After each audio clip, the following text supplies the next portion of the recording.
Assalamu alaikum. Today we are going to discuss about the kinds of states and the sovereignty. How sovereignty has become limited and restricted due to those kinds of states under international law. So first, what I have discussed here is the concept of sovereignty, which we are also discussed in the previous question कि आज की जो sovereignty है वो restricted हो चुकी है due to international law. It is no more unlimited sovereignty how Hobbes and Austin portrayed once, like in 18th century, 19th century, especially after concept that was given by Hegel, जिसको लेके आगे मुख्तलिफ जो analytical jurisprudence के जो advocates थे वो लेके चले. तो बहरहाल यूरोपियन यूनियन की मैंने इधर इसलिए मिसाल दी है कि जब एक मुल्क की गवर्नमेंट किसी दूसरे मुल्क की गवर्नमेंट के साथ स्टेट के साथ ट्रीटी करती है तो इसका मतलब ये है कि वो बहुत से अपने राइट्स को सरेंडर कर देती है उस ट्रीटी की वजह से, क्योंकि वो अपने ऊपर कुछ लाइबिलिटीज़ ले लेती है. जिस तरह के यूरोपियन यूनियन में हुआ कि बहुत से मालिक जब आपस में मिले तो उन्होंने कहा कि हमने कुछ मामलात को मुश्तरका चलाना है और हमने उसको सिंगल आउट नहीं करना. जिस तरह के उन सारे मुल्कों ने अपनी करेंसी को यूरो कर लिया, बहुत से मालिक में सिर्फ एक यूरो करेंसी चल रही है. So this shows how international treaties affected domestic laws. So we will definitely go quickly towards the instances, because this is what is very important, the pure body of the question. So what is confederation and what is federation? Confederation is basically a kind of a treaty through which a union is formed. It is not an international person, as constituent states have internal and external independence as maintaining their international position. For example, SARC. यानी कि जब कुछ ममालिक welfare के लिए किसी और मकसद के लिए एक यूनियन बनाते हैं, और यूनियन बनाने का उनका मकसद ये नहीं होता कि हमने एक दूसरे के अंदर मर्ज हो जाना है, यानी कि there is no merger there complete, there is no international independent personality. याद रख लें, confederation has no independent personality. The constituent states themselves are singularly, they are what, they are singularly international person. Federation on the other hand is the real estate. Federation की एक independent personality होती है, confederation की independent personality नहीं होती. क्यों? क्योंकि federation में फेडरेटिंग यूनिट्स होते हैं. फेडरेटिंग यूनिट्स जिस तरह के पाकिस्तान को ही आपको मिसाल दे दूं कि पाकिस्तान के जो यूनिट्स हैं उनको हम प्रोविंसेस का नाम देते हैं. वो प्रोविंसेस की कोई अपनी इंडिपेंडेंट इंटरनेशनल सतह पे पर्सनैलिटी मौजूद नहीं है. पर्सनैलिटी जो मौजूद है वो एक सिर्फ पूरे मुल्क जो फेडरल है, जो कि फेडरेटिंग यूनिट का जो सेंटर है, जिसको हम पाकिस्तान कहते हैं. पाकिस्तान क्या है? इन 4 यूनिट्स पे है. अमेरिका क्या है? अपनी स्टेट्स पे है, उसकी फेडरेटिंग वो स्टेट्स है. इंडिया क्या है? इंडिया भी इसी तरह एक फेडरल स्टेट है. जर्मनी भी एक फेडरल रिपब्लिक ऑफ जर्मनी है. क्यों? ये एक अलहदा से एक मुल्क है. मुल्क मुख्तलिफ ख़ित्तों पे, मुख्तलिफ प्रोविंसेस पे, मुख्तलिफ यूनिट्स पे बनता है. तो ये याद रख लें. इनकी इंटरनल पॉलिसीज आपने खुद दाखिली खुद मुख्तारी जिसको कहते हैं, इंटरनल लिमिटेड सॉवरेंटी तो आपने दी होती है मुख्तलिफ स्टेट्स को, लेकिन इनके सारे काम इंटरनेशनली, इनकी करेंसी, इनके सब कुछ वो एक फेडरल खुद करता है, सेंटर खुद करता है. तो सेंटर और उसके यूनिट्स के दरमियान ये एक किस्म का आप समझ लें एक इंटरनल एग्रीमेंट होता है.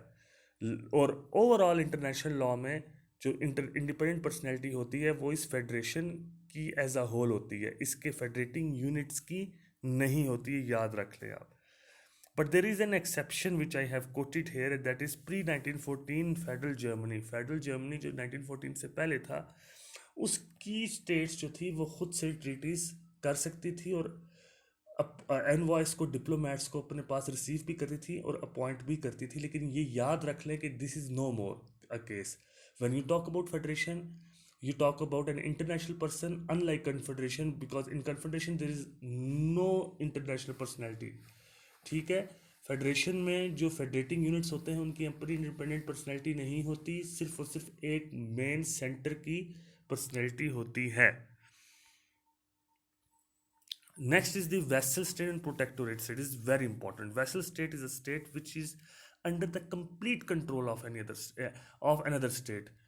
उसके पास जो आप ये समझ लें कि अंदरूनी तौर पे तो उसके पास एटॉनमी है, अपने दाखिली फैसले वो खुद से करती है वो स्टेट, लेकिन खारजी फैसले जो है वो जो दूसरी स्टेट है, जिस स्टेट की कंट्रोल में वो है, उससे पूछे बगैर नहीं करती. So it is autonomous internally, but in external matters, it is totally dependent upon the state of which it is a vassal state. For example, Ottoman Empire ने मोल्देविया, जो कि अब रोमानिया की उस टेरिटरी में ये आ गया है इलाका, उसकी वेसल स्टेट था. और मोल्देविया के अपने उसके अपने कल्चरल वो थे सारे जो लॉज थे अंदर, लेकिन एक्सटर्नली जब भी बात होती थी उनके साथ तो वो ओटोमन एम्पायर उसको डील करता था. प्रोटेक्टोरेट स्टेट is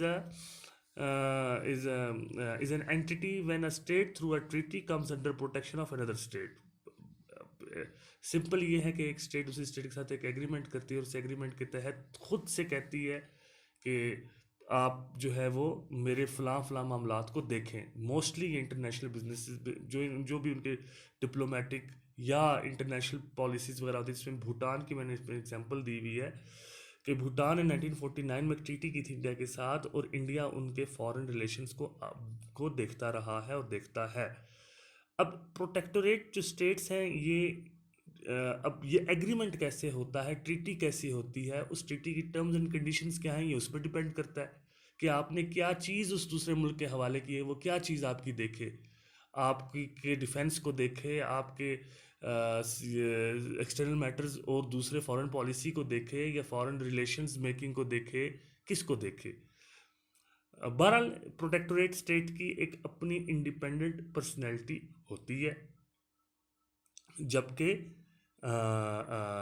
उसकी जो वेसल स्टेट है उसकी इंडिपेंडेंट पर्सनैलिटी नहीं होती. तो ये इन दोनों में एक फ़र्क है. ठीक है.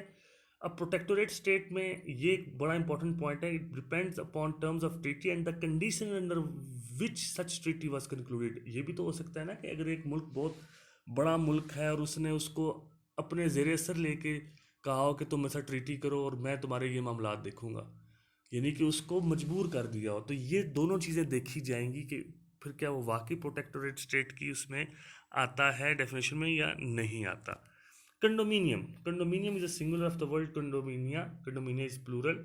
Condominium is an entity under international law when two or more external powers exercise joint dominion over a particular territory. ये ऐसे है जैसे एक ज़मीन सरजमीन पे दो मुमालिक उसके ऊपर अपनी जुरिस्डिक्शन, उस पर अपना एक्सक्लूसिव कंट्रोल दोनों कर रहे हो. ऑफ कोर्स वो दोनों जो पावर्स होंगी उनके दरमियान कोई ना कोई एग्रीमेंट होगा जिसकी बेस पे वो उस टेरिटरी पे कब्जा किए हुए होंगी.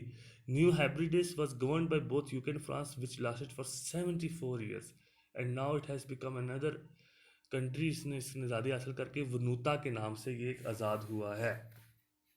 तो ये एक एग्जांपल है. You can New Hebrides is a very good example. Associate state is another form of state.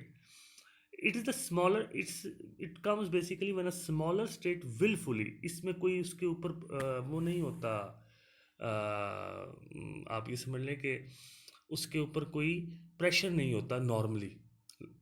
और ये लेकिन इसमें एक एक्सेप्शन भी है. वो ये है कि बहुत दफ़ा इस तरह हुआ है कि जो एक्स कॉलोनीज़ हैं उन्होंने वो एसोसिएट स्टेट बनी उनकी जिन्होंने उन पर कब्जा किए रखा था.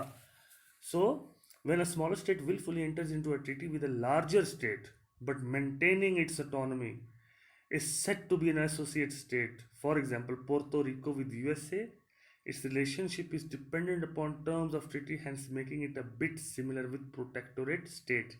It's an international person. For example, Puerto Rico is an international person, right? But at the same times a lot of its internal, क्योंकि जब उधर सैलाब वगैरह भी आते हैं तो यूएसए उनकी हेल्प करता है और वो उनसे हेल्प मांगते हैं. USA is bound to help them. Why? Because of the treaty. तो ये एसोसिएट स्टेट्स में बेसिकली ज़्यादातर माइक्रो स्टेट्स हैं, जो हमने पिछले क्वेश्चन में पढ़ा था. माइक्रो स्टेट्स और दो states which have very limited territory, उनको माइक्रो स्टेट कहते हैं. लेकिन ये इंटरनेशनल पर्सन, बहरहाल ये इंटरनेशनल पर्सन होते हैं. ट्रस्ट स्टेट्स ये उस वक्त हुई थी जब फर्स्ट वर्ल्ड वॉर में या सेकेंड वर्ल्ड वॉर के बाद बहुत सी छोटी छोटी स्टेट्स या वो उभर के आई, या कुछ टेरिटरीज ऐसी थी जो मुख्तलिफ पुरानी स्टेट से अलहदा हो गई थी. तो उनको खुद से उनके लिए गवर्न करना बड़ा मुश्किल था, तो उनको मेजर पावर्स के अंडर दे दिया गया था फॉर द टाइम बीइंग, और जिनको बाद में फिर उनको लिबरेट भी कर दिया गया था। जिस तरह कि मैंने सोमालिया जो था वो उस वक्त सोमाली लैंड था और उसको इटली के अंडर दिया था। इस तरह बहुत से और आइलैंड्स थे, बहुत से ऐसी टेरिटरीज थी कि जो उसमें थी, उसमें मौजूद थी, ट्रस्ट, अंडर ट्रस्ट थी, लेकिन बाद में वो उनको इंडिपेंडेंट कर दिया गया था। तो गाइज ये आज का एक बड़ा एक टॉपिक था। It was relatively small topic, but the difference between vassal state and protectorate state you have to know. Difference between confederation and federation you have to know. And what is condominium? Associate state, trust states, of course, also very important. Associate state जो protectorate state के साथ कहाँ पे मिलती है, कहाँ पे differentiate होती है. So if you need more information about from that, do contact me. I will be very happy to answer your queries. Thank you so very much.